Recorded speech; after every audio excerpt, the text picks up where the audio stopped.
नमस्कार जय जगन्नाथ। आज आम आसी पहुँचीचु सभाबूल ग्राम पंचायत अंतर्गत सराम मठरे। तो चलतु जा संपूर्ण मंदिर दर्शन करिया।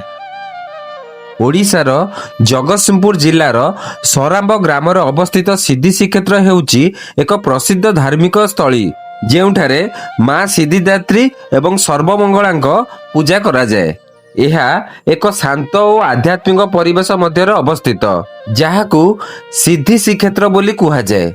मंदिरटी दुर्गा पूजा समय नवरात्रि नवम दिन में पूजा पाउथिबा देवी माँ सिद्धिदात्री उद्देश्य उत्सर्गीकृत होइथिबारु यह सबुठारु गुरुत्वपूर्ण वार्षिक कार्यक्रम अटे। यही पर्व महानवमी रे शेष हुए जेउठारे कन्या पूजा एवं 16 उपचार पूजा भली विशेष पूजा करा जाए।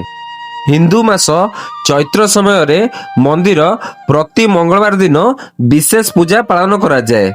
यह एक पारंपरिक ओडिशा प्रथा जेउठारे महिला माने सेमानक परिवार समृद्धि पाई देवी को पणा एवं खईमुआ अर्पण करती।